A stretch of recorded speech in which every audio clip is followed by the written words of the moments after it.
You wanted a bounce back from Walker Kessler? He's not bouncing back. He's bouncing to the very top of the NBA in defensive metrics. It's next on Locked on Jazz. Bum bum bum bum bum bum bum bum bum bum bum bum bum.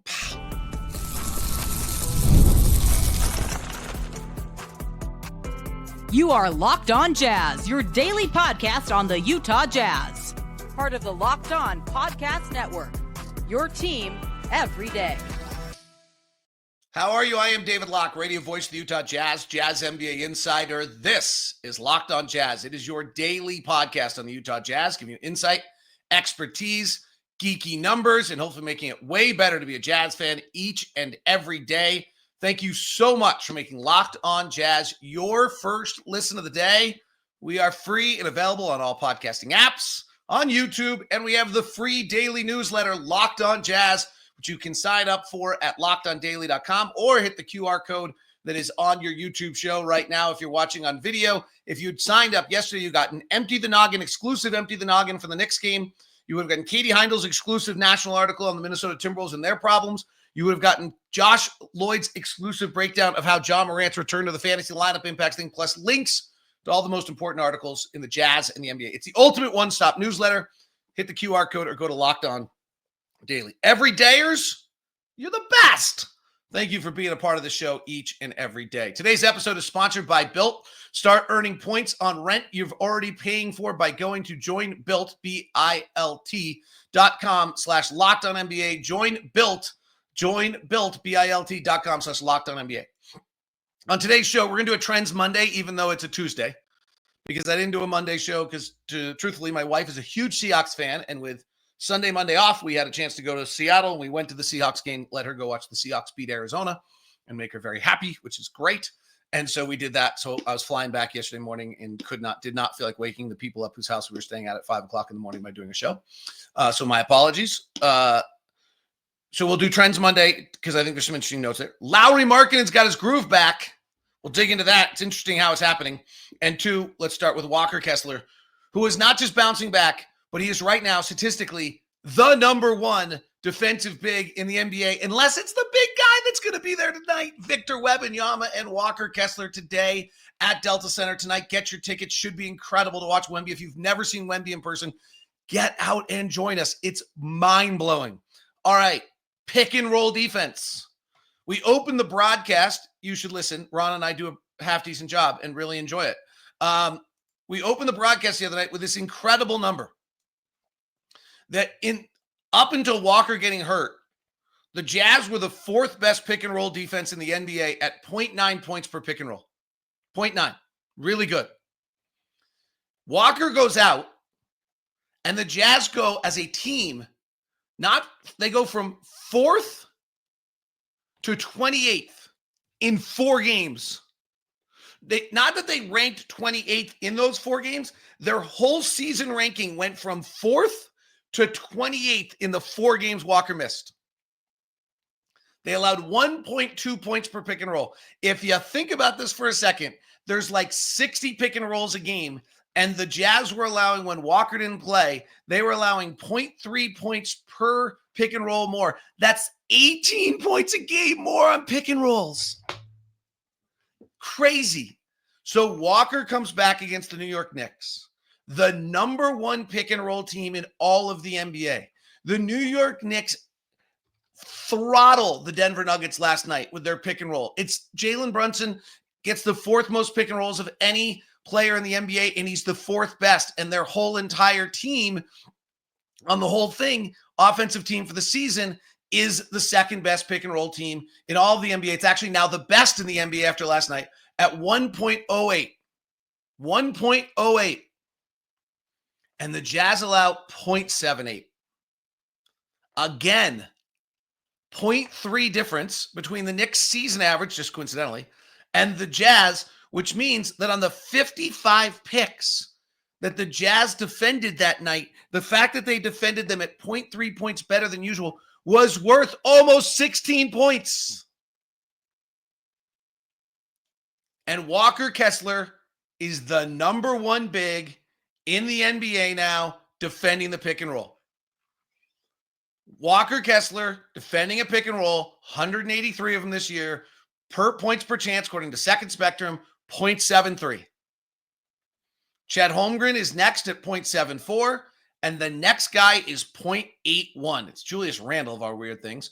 Then Brook Lopez, then Jaren Jackson, then Derek Lively, then Draymond Green, then Clint Capella. All the guys you would think. Jalen Williams, Anthony Davis, Alfred Şengün. Surprising a little bit, Alfred Şengün's in there. The rookies, Donovan Clingan and Zach Edey are both pretty good.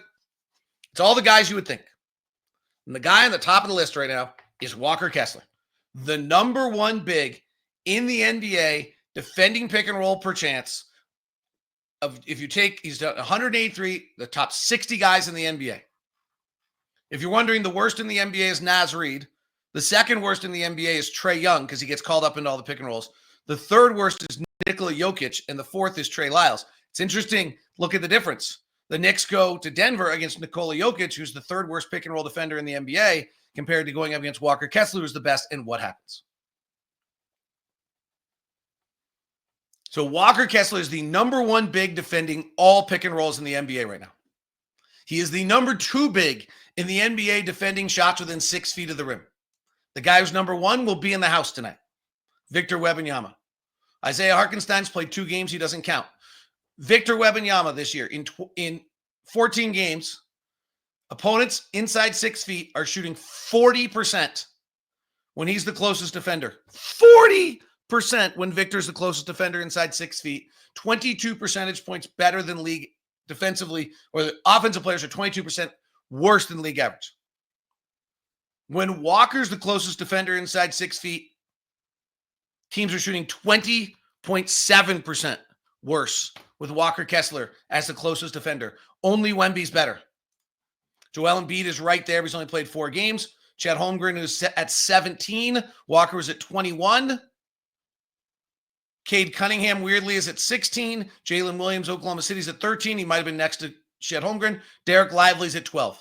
Victor Wembanyama and Walker Kessler right now are in a class by themselves as rim defense. Yeah, there's a noticeable name out of Minnesota that's not on this list right now. Rudy Gobert's minus 5.6, which is kind of what he was in his bad year. Which is interesting about Minnesota. We have their draft pick. Keep watching that one closely. Against the Knicks, the Knicks went 0 for 6 inside 6 feet when Walker was the closest defender. 0 for 6. It's pretty interesting for a few reasons. One is they only took 6 shots inside 6 feet when Walker was there.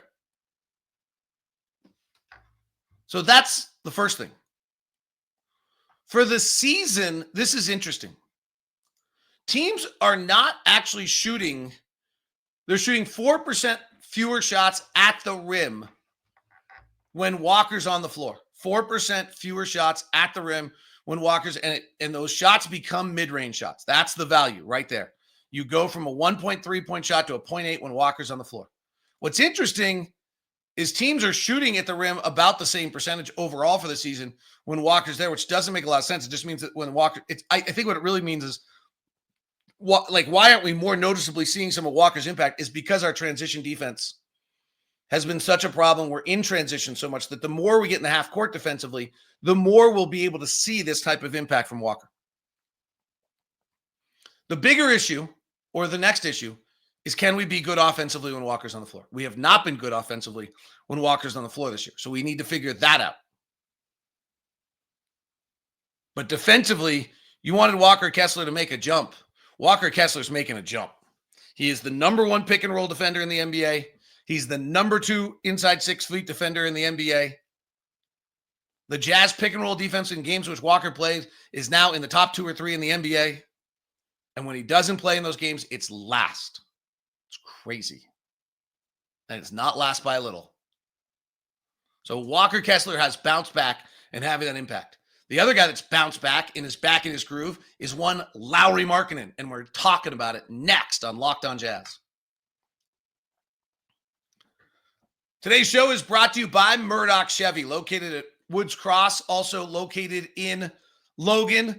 The Murdochs have been in Utah for over 80 years. I cannot tell you how receptive Blake is, how interested he is to making sure everyone gets the best customer service experience. It's just incredible. And the Chevy trucks, The Silverado is the king poobah of them all, sitting up there like you're in a lazy boy chair, feeling great about things, absolutely loving it, with all the power you could possibly imagine in the room, cruising. And there's the Colorado, the zippy one. The SUV lineup's incredible, with the Tahoe and the Suburban leading the way all the way down to the Traverse, the Trax, and the Equinox, plus the Blazers look absolutely fabulous. It's all at Murdoch Chevy, located in Woods Cross and in Logan. If you're going to stop by, let's make sure that we give you the VIP experience that you deserve over at Murdoch Chevy for being a part of a Locked On Everydayer. Email me first at DLock09. That's DLock09 to make sure that we get you your VIP experience. Today's show is also brought to you by Built. This is pretty great concept for you, particularly if you're a renter. Here's the deal with Built, and excited to share it with you, and hopefully you take advantage of it, and then you can let us know like what fun little things you get out of it. Here's how Built works. Built can be used as a point system on your rent toward flights, hotels, rent payments, down payment on a future home. You sign up, and it's pretty interesting. Keep in mind that Built allows you to earn your points at home, in your neighborhood, or on your travel. That's the concept behind Built and how it works. If you're a renter, you're putting all that money in and it just goes. So earn points on rent through Built, B-I-L-T. You don't have to check with your landlord. You can just start doing it. You can get hotel stays for your next vacation, fitness classes, whatever it might be. With the seasons changing, dreaming of a warm weather getaway, there's your answer. Use your travel points. There's no cost to join Built, and as a member, you'll earn valuable points on rent every day. Built can be transferred to your favorite hotels and airlines, 500 airlines, 700,000 hotels for you. So start earning your points now. Join Built, BILT.com/LockedOnNBA, JOIN, join Built, BILT.com/LockedOnNBA. Make sure to use the URL so you know they sent you. JoinBuilt.com/LockedOnNBA.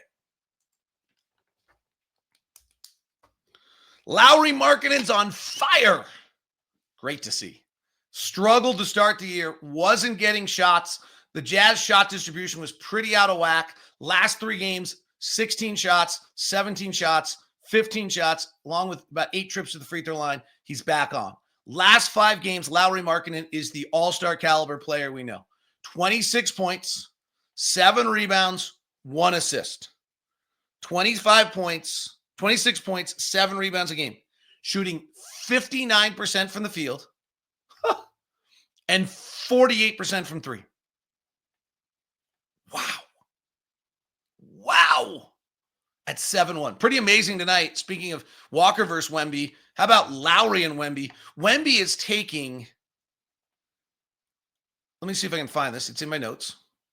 Wemby has taken 54 3-pointers in the last 4 games. So he's averaging about 13 3 attempts per game right now. You can't take away his shooting window. His last 5 games, he's got 24 or more in everyone, including 50 against Washington. So he's been out for a little bit, but like you can't take away his shooting window. Well, you can't really take away Lauri's either. So Lauri's at his best on off-ball screens. We all kind of know that. Lauri, but Will Hardy just recently has been pretty interesting in opening up about the sacrifices they were asking out of Lauri. So basically what Will Hardy was saying is a few things. One is they made some offensive changes, gave him a little less room. He had to deal with that. Number 2 is they believe that in the long term, he needs to get better at isolations and he needs to get better at post-ups. And for the everydayers, you will recall a show I did recently where I was like, well, how long are we doing this? Right? Because Lauri was averaging like 20% shooting on pick and rolls and like 20% shooting on isolations. And I was like, how long are we doing this? Well, the answer evidently, and I thought at the time, was 82 games. Like we're trying to develop it. But in the midst of getting Lauri to do post-ups and isolations, it felt as we were doing them in lieu of him getting his off-ball screen, his transition actions, the things he does so very well. So I asked Will about it the other day. The one thing Will said specifically was, one is he's asking Lauri to hunt fast break points, hunt fast break threes. And that has come to fruition. So that's the first thing that I think has happened here for Lauri, is that all of a sudden he's getting, and his team, and he basically told the team, if Lauri's open for 3, in transition, maybe we want to go to the rim, but probably not. Like, let's go give Lauri the ball. And if you look at the last few games, transition points for Lauri, he had 5 fast break points, 7 fast break points, 5 fast break points, and 4 fast break points. So, and those are all season highs. Like, before that, there was almost in the opening 10 games of the year, or actually, let's 2, 4, 6, 7 games of the year, Lauri had 5 transition points, fast break points, the entire first 7 games. Since then, he has 28 in the last 6. He also, interestingly, is getting points in the paint. Some of the things Lauri does best is those tight curls and things of that nature. They weren't running those quite as much for him. In his last 3 games, he has 12 points in the paint, 10 points in the paint, 10 points in the paint. Prior to that, he had 10 points in the paint on opening night, had not had 10 points in the paint again on any game. He's also drawing just an amazing amount of fouls. So, is kind of a monster revival here from Lauri. Some of it is based on the 3-point shot that he's hitting the 3 again. He was 5 of 8 against the Knicks, which was silly, but he's taken 8 threes in each of his last 4 games. He's hunting those early. Here's some other notes. He's getting a little better at the stuff that they're asking him to do. So on isolations for the year, he's got 24 isolations. He's averaged 0.75 points. It's bad. He shoots 36%. However, on his first 16 isolations of the year, he had 6 points. On his last 8 isolations of the year, he's had 12. So in half the amount of isolations, he's doubled his point total. Okay, he's getting a little better, picking his spots. Remember, for the first half of his first year with us, he was the number 1 isolation player in the league. Then teams got used to him. He was like last in the league in isolation the second half of that year. On 18 post-ups this year, he's averaging 1 point per possession, shooting 38%. It's not great. However, on his first 11 of the year, he had 6 points. And on his next 7, he has 9 points. We're seeing slight trajectory uptick taking place with Lauri on these isolations and post-ups. So they're not dead possessions. And then if you go to his off-ball screen stuff, where he's just about as good as anyone in the NBA at 1.04 points per possession, shooting 54% effective field goal percentage on those, he's now tight curling and taking him out. And some of the stuff the Jazz were doing was preventing him from getting those tight curls early. And now we're seeing him getting the 10 points in the paint per game. So Lauri's back on. Lauri's back. Walker's defending. Doesn't feel terrible. Wins are going to be hard to come by, but maybe, for those of you who want full tank, like full tank is hard. I noticed in triple team, Andy Larson goes and put kind of the impact of the Knicks win like it's a bad thing. I got it. Like it is true. Like you go get to 4th and you're likely to pick 6th and 7th. We'll see what Philadelphia and New Orleans do here. But you have to see the area of growth that's taking place. You can't just, the only thing I would say is like, and we're not doing this, is what Oklahoma City and some other people did on the tank. And I've got some numbers coming up here for you, which are going to show you that Wills is making this team better and better. The only thing I would say on the tank, if you're really going to do it, you maybe have to do it the way Oklahoma City did it, which is they literally had not a player on the roster that they cared about. Now, some of those second-round draft picks, undrafted kids like Aaron Wiggins and guys like that showed to have value, and they worked their way through, and they're now rotation players on their team. We'll see if they become playoff players for their team, but they're rotation players. But they just sat Shea so that the experience of just getting your head beaten in on every single night, he wasn't something he did. He just got the year off to strengthen and work on his skills and not play. Like there is that's how you tank. But otherwise, you do kind of give I think a lasting impact of negativity on your roster. And so you just have to deal with it. This is the trick. It's hard. Trying to be the league's messed up on this. I don't know what the right answer is. But the point of what we're talking about is that Lauri's back on. All the numbers look right. So 8 threes a game. Hadn't taken 8 threes in a game until the game against the Clippers. He's taken 8 threes in every game in all 4 games since. 15 shots a game. Done that in each of his last 3 games. Had only done that 4 times all season before that. We cannot have Jordan Clarkson and Keontae George leading this team in shot attempts. They're the two of the least efficient players in the entire NBA right now. If they lead them in shot attempts, that's a problem. Lauri's got to be the leading shot taker. And then digging into how Lauri's scoring points in the paint, 3 straight games in double figures in points in the paint, 4 straight games with at least 5 fast break points. And he's not like crazy hot either. Like he had a really good game the other night, but on his jump shots, he's 13 of his last 29. So he's not, 13 of his last 29. He's not bananas hot right now. And yet he's got his numbers back up to where they are 25, 27, 34 points. 34 points was bananas hot. 5 of 8 from 3, 11 of 15 overall. He's just that good. And at 7 feet, his shooting window never disappears. It's pretty great. It's fun to watch he and Victor tonight. They literally are both kind of unguardable, frankly. There's not much you can do to take away either of those two guys from what they may want to do. Trends Monday. Where do the Jazz rank over the last 2 weeks? Will Hardy's doing it again. We'll look at that, plus a few teams that either have fixed it or haven't. And it's getting to the point where you need to fix it. Next on Locked On Jazz.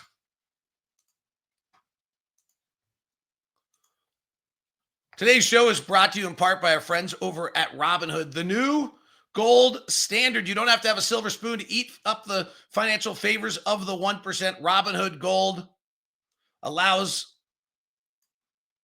others to get the rates and perks usually reserved for high society. Now, resourceful individual with Robinhood Gold can earn very liberal rate of 4.25% APY on uninvested cash and be rewarded with a handsome 3% retirement boost on IRA accounts. Robinhood Gold provides the privileges of high net worth for any net worth. These generous benefits are now available for only $5 a month.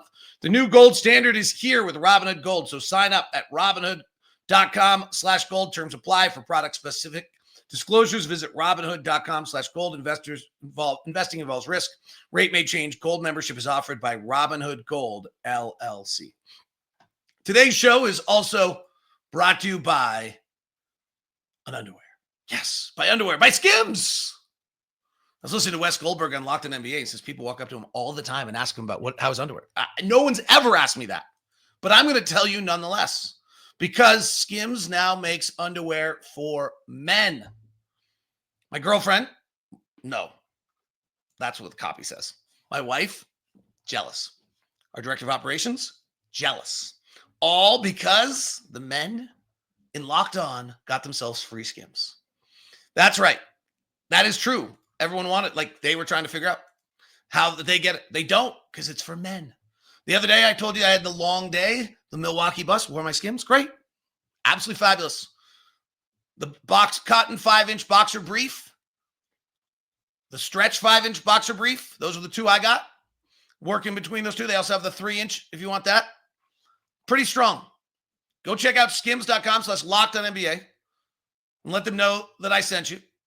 Select podcast in the survey. If you're looking for the perfect gift for the whole family, Skims just launched the biggest holiday shop ever. So visit skims.com/LockedOnNBA. Pretty great. I got to be honest. Pretty great. No one's ever asked me about my underwear. I just had to tell you about it. Skims.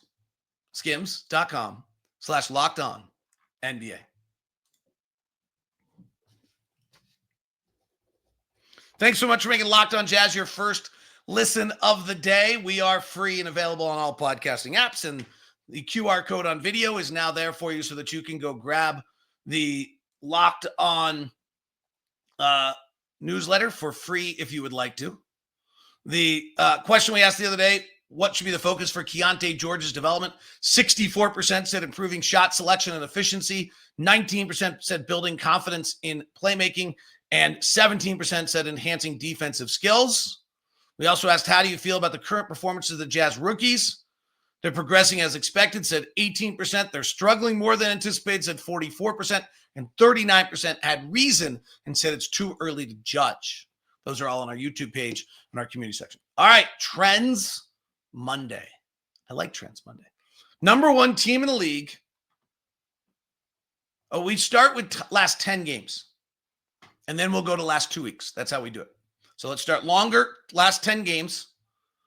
The Orlando Magic without Paolo Banchero have the number one differential in the NBA. Pretty interesting. followed by the Memphis Grizzlies, Cleveland Cavaliers, Houston Rockets, and the New York Knicks. Next is the Boston Celtics, and then Oklahoma City, who's playing without Chet Holmgren. 5 worst teams in the NBA: Wizards, Pelicans, Blazers, 76ers, and the Phoenix Suns. Without Durant and without Beal. The Jazz are 18th. Will Hardy's got this thing. There are 17 teams that are about average or better. And then the Jazz at minus 3.1, and then a bunch of teams have below. Some real eye-openers here. The Sacramento Kings in the last 10 games are of a minus 4 differential. They've also lost 7 of 10. The DeMar DeRozan experiment might not be working. Detroit Pistons are even. Pretty interesting to see there. Spurs are playing really, really well. They're 1-6 of their last 10 and 1.6.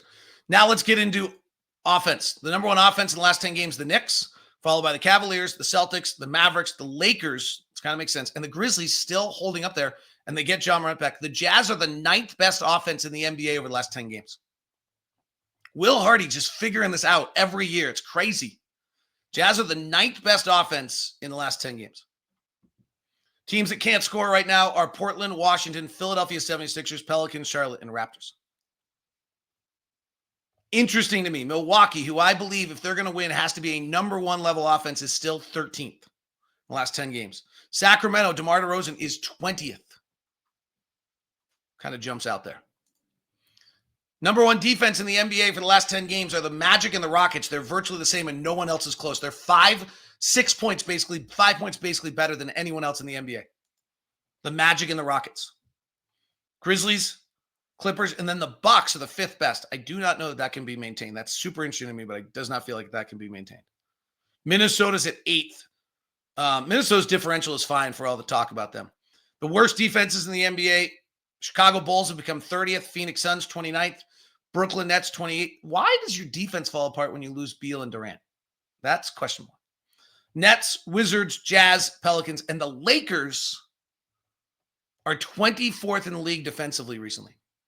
Okay, let's go to more recent trends. So the last 2 weeks, Houston's the number 1 differential in the NBA over the last 2 weeks, followed by Cleveland, Oklahoma City, New York, and Boston. Orlando comes in at 6th, but the big story here would be how well Houston is playing and how well Orlando is playing defensively.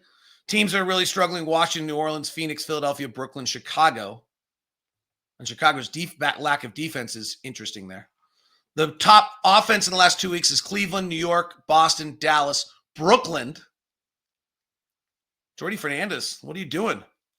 Chicago is the 6th best offense in the last 2 weeks. The Lakers are 7th. Jazz are 9th. Will Hardy.